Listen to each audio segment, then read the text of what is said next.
बिस्मिल्लाहिर्रहमानिर्रहीम। अस्सलाम वालेकुम नाजरीन जी, कैसे हैं आप? उम्मीद है कि आप प्यारे दोस्त सब ठीक होंगे। अब आज मैं आपके लिए बहुत ही अच्छा और ज़मूता नुस्खा लेके आया हूँ। जिन भाइयों को बहुत ही ज़्यादा पेशाब आता है या पेशाब उनको बार बार तंग करता है, या जिन बुज़ुर्गों की उम्र 40 से 45 साल है, उनके लिए भी ये बहुत ही फ़ायदेमंद नुस्खा है। जो अमराज़ मसाना में मुब्तला हैं या अमराज़ मैदा में, अमराज़ गुर्दा में मुब्तला हैं जनाब, या जिनको ज़ियाबती शुगर का मसला है जिस वजह से उनको बार बार पेशाब आता है। बाज़ का तो ये मसला इतना ज़्यादा हो जाता है जनाब, पेशाब कंट्रोल भी नहीं होता और पेशाब खारिज हो जाता है।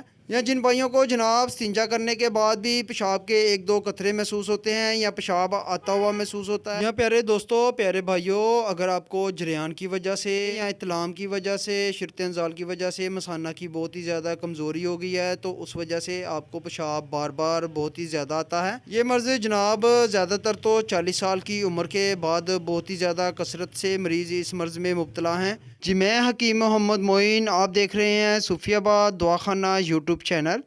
और जो मेरे प्यारे भाई पहली बार मेरी वीडियो देख रहे हैं या मेरे चैनल पर नए आए हैं, तो उनसे गुजारिश है जनाब वो सूफियाबाद दवाखाना को लाइक करें, चैनल को सब्सक्राइब करें और बेल आइकन पर ज़रूर क्लिक करें, ताकि हर नए आने वाली वीडियो अच्छे और ज़मुद्दा नुस्खा जात आप तक बआसानी पहुँच सकें। तो आपको परेशान होने की कोई ज़रूरत नहीं। मैं आपके लिए बहुत ही अच्छा और ज़मुद्दा नुस्खा लेके आया हूँ, आप ये ज़रूर इस्तेमाल कीजिएगा। तो ये जो तमाम हर्बल अद्वियात मैं आपको बता रहा हूँ जनाब, ये आपको पंसारी से बआसानी मिल जाएंगी। तो आपने क्या करना है, सबसे पहले आपने ले लेना है तुख्मे आम। जी, तुख्मे आम लेना है जनाब आपने 50 ग्राम। और उसके साथ आपको चाहिए तुख्मे जामन। जी, तुख्मे जामन आपको चाहिए 50 ग्राम।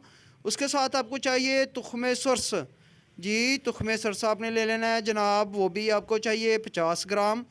कलवंजी आपने ले लेनी है, अच्छी वाली साफ़ कलवंजी चाहिए आपको 50 ग्राम। अजवाइन देसी, जी देसी अजवाइन आपने लेनी है जनाब, ये भी आपको 50 ग्राम ही चाहिए।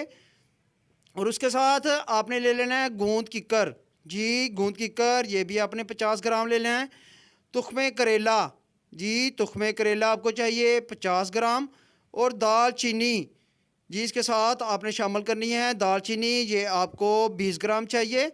तमाम हर्बल अद्वियात को अच्छी तरह से पीस कर बारीक सफ़ूब बना लें और जनाब किसी भी शीशी में महफूज कर लें। तो इसकी मिकदार और ख़ुराक भी आप नोट फरमा लें। आपने क्या करना है जनाब, चाय वाली जो आधी चमची होती है, जी चाय वाली आधी चमची सुबह शाम आपने खाने के बाद, जी खाने के बाद पानी से इस्तेमाल करें। और इसके साथ थोड़ा सा आपको परहेज़ भी करना पड़ेगा। जी, चाय से आप मुकम्मल तौर पर परहेज़ करें, मुर्गी के गोश्त का इस्तेमाल मत करें। तो अल्लाह पाक आपको शिफा अता फ़रमाए, सलामत रहें, आबाद रहें, फ़ी अमान अल्लाह।